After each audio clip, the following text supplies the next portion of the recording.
Welcome back to another EUWCQ profile. We have a joint list of top 8 and top 16 with Robin Bachofner. Hi guys. And Tom Viergutz. Okay, I don't know if I said that right. Yeah, you guys played Gouki. Exactly. Same list together. Why did you choose this for the event today? There was like no other deck to play, to be honest. It's just so much more powerful than any other deck around, and the most played deck for Striker is like basically a 3-1 matchup. So, yeah. Okay. Yeah. Let's see your list then. Maybe we should actually tell something, a little story from was the first day till Friday night. You want to? Yeah, it's Thursday night. Robin and me were talking over Skype, and Robin was like, "I'm going to Worlds anyway, so you have to do the same with the same list." And he said like, "Okay, the only loss he accepted from me is top 4 to go to final," but yeah, didn't happen. Was in the beginning, like we just were sure like we're going to play top 4 each other. Almost happened, like it's alright. So, but yeah, let's go probably to like more interesting. Yeah, let's start with shouts to our sponsors. Almost forgot it. yeah, Junk's Playground, Custom Playmat, Card Market, Games Island, and Ultimate Card. Exactly. Okay, so basic stuff like 3 Quiz Cobras, 3 Suprex, 2 Headpads. I think that's standard. Against Reincarnation, normally need the second one. 2 Octostretch, 1 for Scorpio, and 1 Viergutz. So nothing special there. Then for the extenders, we have the 2 Marauding Captain, 1 Chilosaurus. It was like the 40th card. We weren't sure what we want to play because like Marauding Captain felt wrong as soon as you start to draw 2, whereas Chilosaurus help you extend the plays. How do you feel about the card in the end? Yeah, like you don't want to open like multiple Marauding Captains, and like Chilosaurus is like you can draw it in your combo and still special summon it, and yeah, it's just an overall better extender than Marauding Captain in my opinion, in our opinion. And that was like the 40th card. And then probably the best extender of all, like Third Top. There's no reason to not play it together with my best friend of the tournament, like 16 times opening hand. At least most of the times it was with instant fusion, so it was alright, but yeah, like Third Top is insane. There's no reason to not play it. Then standard ones with 3 transformers. That's it for the monster extenders, I guess. Then Illy, you need to play it for the combos. Then for the hand traps, we decided to play 5, the 3 Ash, which are quite common, I guess. And we decided to play 2 Kaitrus in the main deck.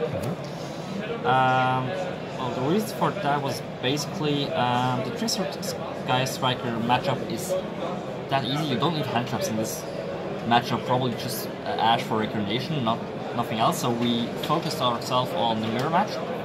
And for the Pure Sky Striker, against Pure, it's shutting down like the Widow Anchor and stuff like that, so you can just like build up your field without interruption. And in the mirror match, it's like the best hand trap, I guess, because most of the players went for the Triad field without triggering the Firewall last one, so they had like just 6 monsters, or they triggered it to do the Phoenix.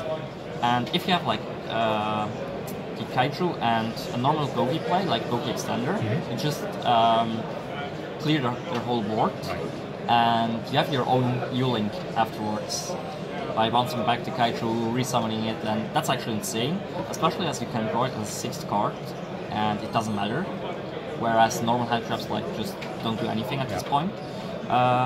We decided to play this one for 2 reasons. The first one was actually just like a joke. If you draw it, both of them with Takedomor, you can special summon Takedomor. But the more important one was because of Dolphin was quite popular. We had to decide for a Kaiju which is bigger than Firewall, and it had to be smaller than 2900 for no decay with power load, Trigate, and Firewall against Tricksters. So yeah, this was the reason why we chose to play the Kaijus. That's for the monsters. For the spells, like the 2 rematch. A friend of ours, Tom Payne, he played just one. To be honest, I probably wouldn't have missed like the second one during the tournament. Like I would have felt comfortable. It would have been probably possible to win all my matches even with one. So yeah. Then for the extenders, we played Reinforcement, Twin Fusions. Yeah, not that much to say about. A lot of people don't play, or Reinforcement is like just a risky card because of Drawn Lockbird, but we felt that you have more often like these situations where you need the extender or possibility to play, and yeah, it's an opener and an extender. It's both, and we thought it's worth the risk to get Drawn Lockbird on it. I mean, like playing 4 Suprex to just win against like every hand trap is insane. Then Soul Charge, just a trophy card, shouldn't be allowed. Reborn. Then for the equip spells, we played Living Fossil and Divine Sword. I think that's pretty standard. Yeah, I think Living Fossil is...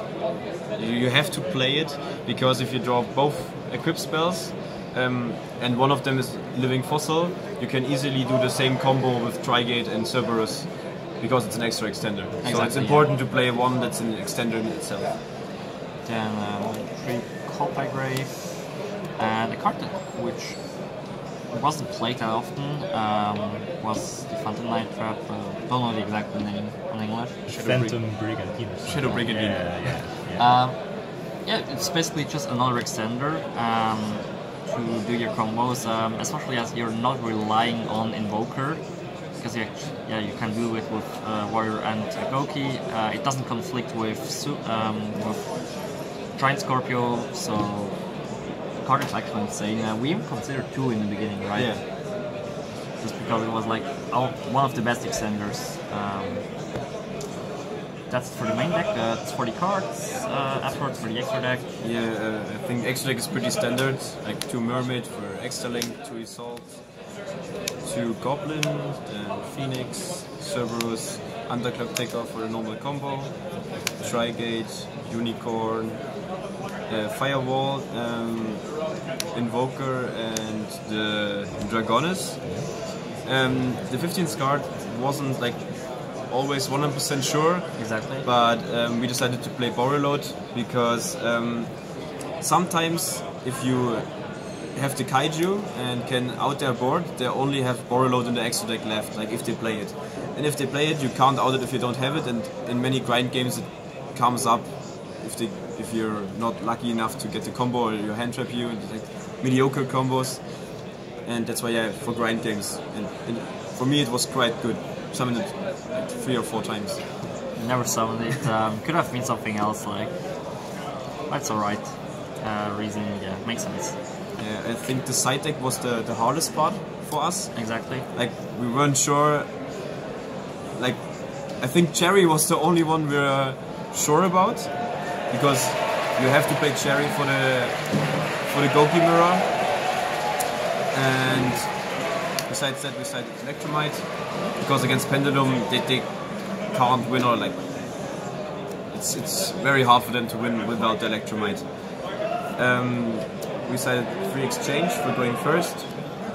Like Robin mentioned, we thought that Dolphin is shit, so not good. Not good, yeah. Like because the players will be prepared for it and do like Cherry and Ogre and Impermanence. And with the exchange, you can against the mirror, you can also get a combo card from them. So like, it's good as a starter, and you can get hand traps from them. Yeah, against Rogue was 3 Twin Twister And I think 2 and reboots. 2 Red Reboot. I mean, like the format is that solved. Like we were prepared to just play like 3 different decks the whole tournament. You have like to survive the first 2-3 rounds against Alter guys, Draco and all that.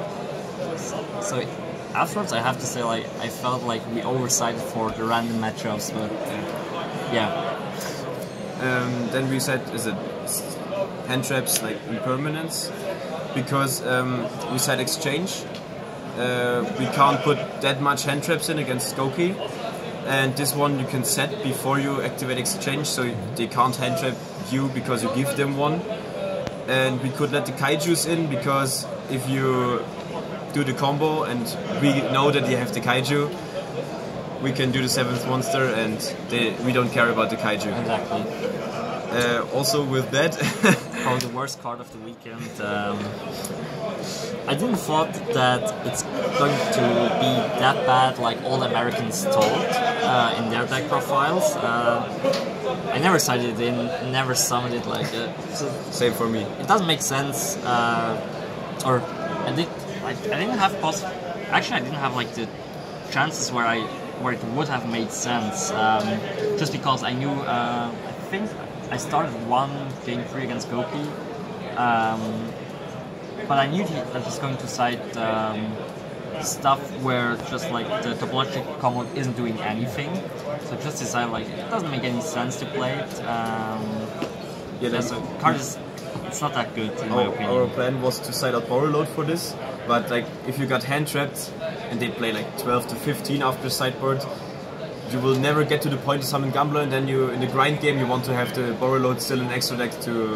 Exactly. So that's it. Any last words? Yeah, for sure. Shoutouts to our team, Complexity Card Gaming, to Luke Parks, who is going to the Worlds. Yeah. Any other ones? No, I think that's it.